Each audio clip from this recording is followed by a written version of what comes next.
Welcome to RSSDI TV 2020. I am Dr. Shahu Ingole and you are watching me on RSSDI TV brought to you by Wockhardt.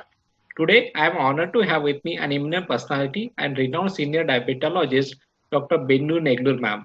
Ma'am is the diabetologist and metabolic physician, Dr. Negalur's Diabetes and Thyroid Center and Jupiter Hospital, Mumbai.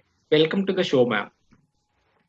We all know that the painful neuropathy is common, often progressive, and at times debilitating complication of the diabetes, and it most of the time it gets untreated. So we would like to know from you, ma'am, how do we recognize the neuropathic pain in diabetes?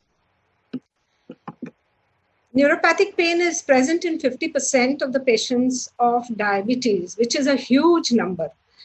And the other 50% of patients of neuropathy do not have pain at all, and therefore they are not recognized easily. Those with pain come to the doctor very early, and therefore everything is there in our hands to detect it early. So they may have symptoms and signs. So the symptoms are very chronic and they are hurting and disturbs the quality of life, like severe burning pain, which I think on every follow-up the patient will tell you.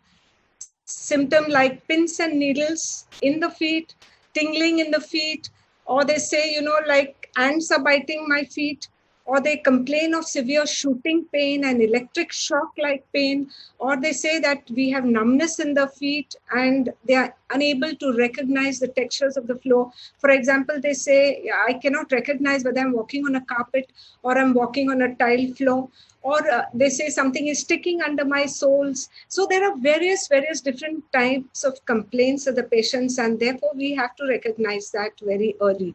But besides this, there are kind of a spot diagnosis. You look at the feet and you see some deformities, and that is a guidance to you that this patient has an intrinsic minus foot and already has neuropathy.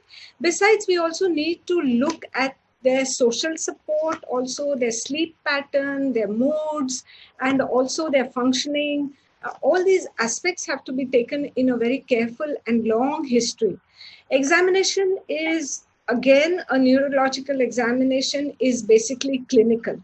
So we have A, B, and C fibers in the peripheral nerve, and therefore we need tests to see the C fibers, we need tests to see the A fibers. So it's easy to pick up the C fibers because you just do a hot and cold examination. And also when you look at the feet, they'll be dry because of the absence of sweating, and they may have dilated veins on the dorsum of the feet. To look at the A fibers, which carry the sensation of vibration, position, and the skeletal muscles. So you do a vibration test with a 128 tuning fork, and you examine the patient, make the patient walk. The best test I do is that make them climb down a stair. And when they do that, if they have neuropathy, they will start stretching their upper limbs, which shows that they have imbalance of gait. There are other tests, there are, assessment scales like neuropathy pain scale and visual scales, which we do not need in our everyday practice. But we can do what is known as quantitative sensory testing. Quantitative sensory testing is an umbrella term to look at all the sensory thresholds. And mainly, we do it to quantitate the amount of loss of sensation, because we do not want a senseless feet. A senseless feet is a foot at risk of amputation. And so in our clinics, we can do simple quantitative sensory testing like a 10-gram monofilament test, or we do a biothesiometry. These will help us to quantitate the neuropathy. And also, we need to assess their sleeps and mood, because we also need to treat them. So these are basically guiding you that this patient has neuropathy in the peripheral nerves, which is bilateral, symmetrical, more commonly seen in the lower limbs because the lower limb nerves are longer, and from distal to proximal. So what treatment modalities are available to relieve the neuropathic pain in type 2 diabetes mellitus patients, ma'am? There are many treatment modalities, but not many new drugs are in the horizon. Basically, we need to protect their feet. This is the baseline. And the first thing that we should do is to motivate the patients to take care of their feet. and also the proper choice of footwear. I always ensure this once I make a diagnosis, because that's the least we can do to prevent ulceration to the patient. There are drugs, pharmacological treatments, which are used now for last many years. So we have alpha-2 delta agonists like pregabalin and gabapentin. These actually reduce the neurotransmitters glutamate and noradrenaline, and thereby they relieve pain by decreasing the signals going up the pain pathway. Pregabalin is the most commonly used drug now in India and by all of us. We should remember that we should start with a small dose, 75 milligram twice a day, and we can increase the dose in RCT shown to be 600 milligrams per day.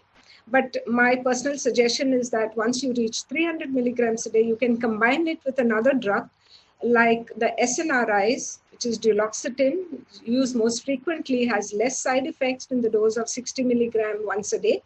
And we have the oldest drug, the tricyclic compounds, which actually have to be given very carefully in older patients. We have to look at the patient's comorbidities, their contraindications, and then only can we start all these drugs, because they do have a lot of side effects like giddiness, somnolence, urinary retention, etc. In many cases, when the neuropathy waxes and wanes, so when it is at a height, we need to combine drugs, or we need to resort to rescue drugs or the second line drugs, which are oxycodone and tramadol. Tramadol is the most commonly used drug in our setup. And the only thing that we should remember is that we should not continue the drug for a long time. We should only tide over the crisis and go back to the older drug. At the same time, we should not forget that we need to treat the deficiencies, vitamin B12 and vitamin D, which can aggravate neuropathy and thereby aggravate neuropathic pain. It is so rampant in our population, whether they are diabetic or non-diabetic. And so for every patient, we need to do the B12 and vitamin D levels. There are other non-pharmacological methods. Lifestyle, of course, is always our trump card. Weight reduction, a lot of exercise does help neuropathy. Then there is yoga, there is meditation, and other measures like electrical stimulation and acupuncture, etc. But we have to keep in mind that when we look at a neuropathy, are there other causes of neuropathy that we are missing? Like if the patient has tuberculosis and is on anti-tubercular drug or anti-oncotic drug or infections, septicemias, autoimmune disease, all those have to be negated before we start this drug. Okay. So, ma'am, as you rightly said that the earlier diagnosis and treatment is very, very crucial. So, what are the consequences if the neuropathy is not recognized or not treated? Most of the time, everyone says, I mean, what will you do if you diagnose neuropathy? I mean, that's a general term all healthcare practitioners and even we think it is so. But no, we need to diagnose neuropathy and treat to the best of our ability, because this can lead to the diabetic foot. It is a complication of neuropathy. The diabetic foot is a foot at risk of amputation, and nobody in the world wants to lose a foot. I had a patient who had all the complications and finally both feet were amputated, and she said, I had a bypass surgery, I'm on dialysis, but when my feet were cut, I became bedridden and I've lost everything in life. So we have to prevent the loss of limb and amputation, because a neuropathic foot, a senseless foot, can give rise to ulceration, and ulceration can be a portal of entry for infection, and that infection can lead to amputation. That's one. Secondly, if the patients have a lot of imbalance, they need to be supported.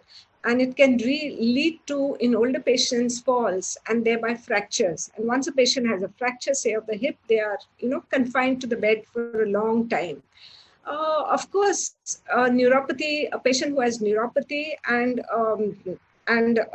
decreased sensations in the foot has a lot of morbidity, and it impacts the patient's quality of life, which we need to look at. For example, they are absent from work for a long duration of time. They are confined to the home because of repeated dressings, because of repeated ulceration, etc. They have swinging moods like anxiety and depression. They have a lot of irritability and also sleeplessness.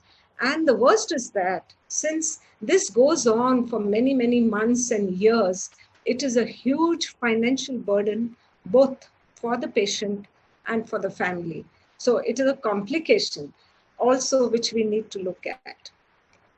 So thank you so much, ma'am, for sharing your views and joining us on RSSDI TV brought to you by Wockhardt. Thank you so much.